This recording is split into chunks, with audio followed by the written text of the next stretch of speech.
Anda terpilih menjadi Gubernur Maluku Utara nanti, bagaimana rencana Anda untuk meningkatkan PAD dan berapa PAD yang akan Anda rencana tingkatkan dalam 5 tahun ke depan mengingat Fisal Maluku Utara saat ini kategori rendah, di mana PAD saat ini berdasarkan APBDP 2024 hanya 23% atau sekitar 800 miliar dibandingkan dengan dana transfer pusat 77% 2,9 triliun. Berapa banyak PAD yang akan Anda naikkan dalam 5 tahun ke depan? Terima kasih.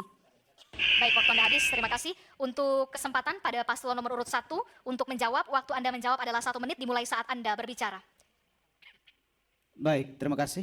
Peningkatan PAD tentu harus kita optimalkan pada seluruh sektor yang memberikan supply terhadap pendapatan asli daerah kita. Terutama beberapa hal di sektor pertambangan UMKM ini juga menjadi penting sekali. Penguatan pada usaha kecil dan menengah ini juga memberikan sumbangsih terhadap PAD kita. Target pendapatan asli daerah kita harus ditingkatkan dari 800 miliar itu. Tentu kita harus mengukur seluruh komponen penunjang yang memberikan sumbangsi terhadap pendapatan asli daerah. Tentu ini menjadi urusan pemerintah terpilih untuk bisa meningkatkan pendapatan asli daerah. Semua stimulus-stimulus keuangan harus kita maksimalkan untuk menunjang pertumbuhan pendapatan asli daerah kita. Terima kasih. Baik, terima kasih Bapak. Waktu Anda habis. Selanjutnya kami berikan kesempatan kepada paslon nomor urut 2 untuk menjawab. Waktu Anda 1 menit dimulai saat Anda berbicara. Silakan. Baik, terima kasih. Yang pertama kami lakukan adalah melakukan optimalisasi terhadap tim optimalisasi pendapatan daerah. Yang kedua, melakukan penguatan terhadap dinas pendapatan daerah. Yang ketiga, seluruh sistem harus terkoneksi berkaitan dengan pendapatan daerah harus digitalisasi.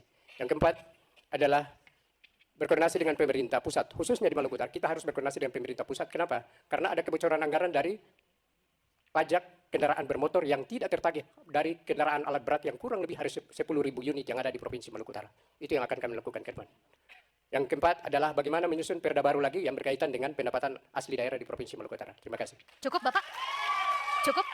Baik, terima kasih. Kita akan set ulang waktunya. Oke, untuk paslon nomor urut 3 diberikan waktu untuk menjawab. Waktu Anda menjawab adalah 1 menit dimulai saat Anda berbicara. Silakan. Ketika berbicara optimalisasi pendapatan daerah, saya sudah punya pengalaman dan sukses. Ya, dari hanya 25 miliar saat ini di Halmahera Selatan, itu berkembang sudah hampir 300 miliar pendapatan asli daerah. Dan itu adalah histori sukses bagaimana mengoptimalkan pendapatan daerah untuk bisa menyehatkan fiskal dan sekaligus bisa melayani berbagai sektor pelayanan dan pembangunan di Kabupaten Halmahera Selatan. Semua strategi dan upaya yang sudah sesuai pengalaman kami lakukan dengan sukses di Kabupaten Halmahera Selatan, ini akan sangat bisa ya diimplementasikan, dilaksanakan dengan sukses pula nanti di Provinsi Maluku Utara. Salah satunya adalah tadi ya pajak kendaraan yang puluhan ribu bahkan tapi yang dilaporkan hanya sekian puluh. Ini harus dilakukan koordinasi dengan pihak yang terkait dengan sebaik-baiknya agar pendapatan asli daerah dapat realisasi. Terima kasih. Pertanyaan cerdas Ibu Sherly terhadap paslon lain, teman-teman, itu sangat-sangat menarik ya. Di sini, di debat ketiga ini, Ibu Sherly itu bertanya kepada ketiga calon lainnya. Pertanyaannya itu adalah simple tapi kena, teman-teman ya. Bagaimana Ibu Sherly mengatakan bagaimana strategi paslon untuk meningkatkan PAD. PAD itu adalah pendapatan asli daerah yang sangat rendah dalam 5 tahun terakhir, yaitu kurang lebih 800 miliar, teman-teman. Sedangkan dana transfer dari pusat itu sangat besar, yaitu 1,2 triliun. Dan inilah pertanyaan yang sangat penting ya kepada semua calon ya, karena pendapatan asli daerah itu sangat penting untuk perkembangan atau pembangunan di suatu daerah, teman-teman. Memang Ibu Sherly ini sudah sangat matang dan mantap sekali menjadi calon gubernur Maluku Utara ini ya. Saya yakin bahwa kejeniusan Ibu Sherly untuk membangun Maluku Utara ini tidak diragukan lagi. Tidak salah jika masyarakat sampai detik ini sangat menjunjung tinggi Ibu Sherly, teman-teman.